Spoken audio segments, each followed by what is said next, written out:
Olá, bem-vindos e bem-vindas ao podcast NeuroUSP. Eu sou o César Lopes. Eu sou Matheus Belo. Nós somos assistente do Hospital das Clínicas da Faculdade de Medicina da USP. E esse é o podcast NeuroUSP, o podcast que vai te ensinar o que a inteligência artificial não vai te ensinar. Estamos aqui hoje com Álvaro Pentanha, que é o médico responsável pelo ambulatório do sono da neurologia do Hospital das Clínicas. Muito obrigado, Álvaro. Sou eu que agradeço estar participando aqui com vocês. Tá bom demais o nosso papo. É isso aí. Esse é um momento de continuação, né, do primeiro papo que a gente teve. A gente está falando sobre insônia, né, uma queixa muito comum nos consultórios, não só do neurologista, do médico generalista. Desmistificamos bastante coisa, né, no nosso primeiro papo. Agora a gente vai falar sobre tratamento. Então, queria começar o nosso papo assim. Primeira coisa que a gente olha nos guidelines é que o tratamento de primeira linha para o transtorno de insônia crônica é a terapia cognitivo-comportamental para insônia. Por que a gente prefere prescrever uma medicação e por que a gente conhece tão pouco sobre o TCCI e a gente não oferece isso para os nossos pacientes? Perfeito. Eu acho que a gente prefere prescrever porque a gente perde o controle, né? Acho que o médico tem um pouco de querer controlar, né? Tá tudo na nossa mão, tudo no nosso espaço. E sim, o trabalho da psicologia do sono, ele é fundamental para o tratamento da insônia, é a principal opção terapêutica. A gente tem uma taxa de resposta muito boa, chegando aí a 3/4 dos pacientes. Isso é muito bom. 3/4 dos pacientes tendo resposta desejada, melhora da insônia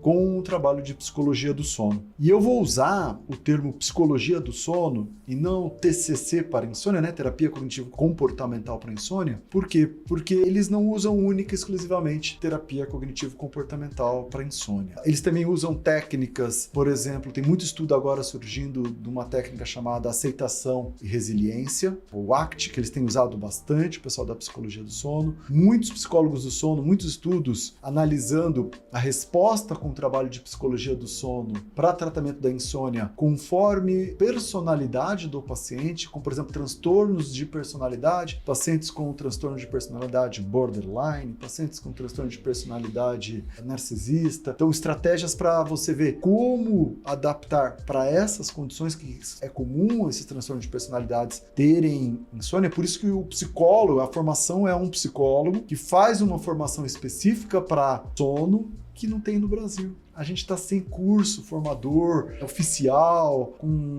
reconhecimento pelo MEC. A gente tinha alguns cursos anteriores, alguns centros formadores, e até onde eu tenho de notícia, eu posso estar errado, mas até onde eu tenho de notícia, a gente não está tendo mais formação de profissional de psicólogos do sono no Brasil. Então eu acho que talvez a gente não use, também, claro, tem o nosso viés médico de querer tratar tudo como remédio, mas eu acho que a gente também tem dificuldade por acesso. Não tendo tanto profissional, eles ficam caros, a agenda tá difícil e o próprio proximidade, né? Mostrar que aquilo a gente tem. Então lá no nosso ambulatório, aqui no HC, agora nós temos duas psicólogas, né? A Bárbara Conway e a Suiane, que elas participam e no final elas atendem e no final das nossas discussões, elas apresentam os casos, escutam. Então, o nosso residente, ele tá tendo esse, né, tanto da neurologia quanto da medicina do sono, ele tem essa proximidade com a terapia cognitivo-comportamental para insônia. Mas isso é uma coisa que não existe habitualmente na formação do médico, de saber que existe, como funciona, o que elas usam. Porque eu acho que se o médico tiver uma ideia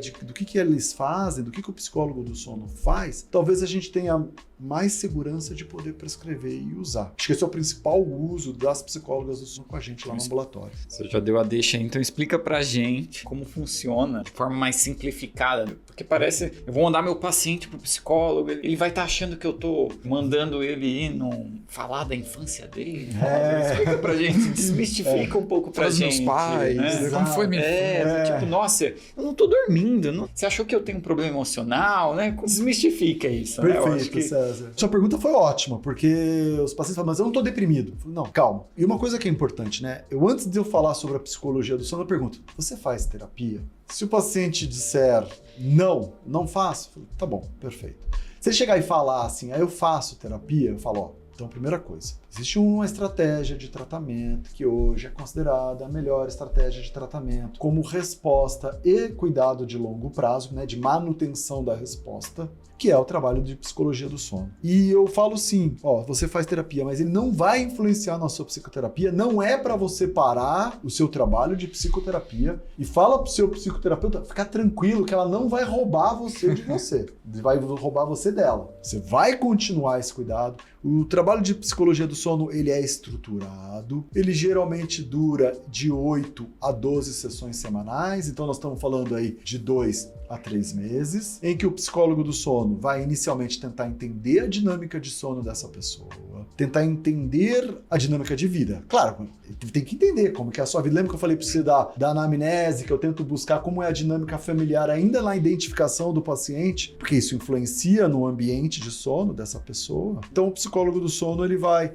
entender isso, vai pedir para o paciente manter diários de sono, a cada sessão voltar com diário de sono semanal. Para quê? Para conseguir mensurar de forma objetiva como está sendo essa resposta, como que ele está evoluindo. Ele vai então usar estratégias diferentes. Tem estratégias que são únicas exclusivamente de medicina do sono. Por isso que às vezes a pessoa fala, mas eu já faço TCC, doutor. Não é TCC, é diferente. É uma estratégia diferente. Aliás, se não me falha a memória, o Conselho Federal de Psicologia ainda não reconhece essa área de atuação. É uma pena. Precisam resolver essa questão. E existe preconceito não só dos pacientes, como dos próprios psicólogos. Então eu já tive pacientes, eu tenho alguns pacientes que são psicólogos e alguns deles ficaram extremamente ofendidos quando eu recomendei procurar um psicólogo do sono. Então, nos pacientes em geral, tem uns que falam que não acreditam nisso. Aí a primeira coisa que eu falo já para quebrar o gelo, eu falo, mas você sabe que a Terra é redonda, você acredita nisso?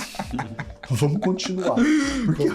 Vamos continuar, porque é algo que é efetivo. Muitos pacientes falam, doutor, mas esse negócio de higiene do sono eu já fiz, e aí eu explico para os pacientes o quê? Por que a terapia cognitivo-comportamental, né, a TCC, ela é a mais usada, né? Porque a TCC é uma coisa estruturada, um trabalho estruturado, objetivo, que eu consigo fazer estudo randomizado com um grupo placebo. Um grupo recebe TCC, o outro grupo recebe placebo. O que é o placebo nos estudos da TCC para insônia? É a orientação de higiene do sono. Então vai um profissional e faz orientação de higiene do sono. É isso. Esse é o placebo. Quer dizer que orientação de higiene do sono não funciona? Claro que não. Quantos pacientes a gente não tratou e funcionou como efeito placebo?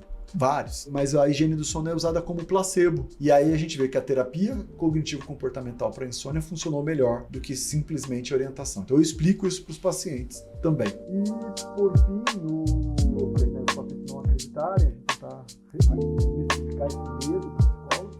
Eu falo muito disso, olha, ele não vai ficar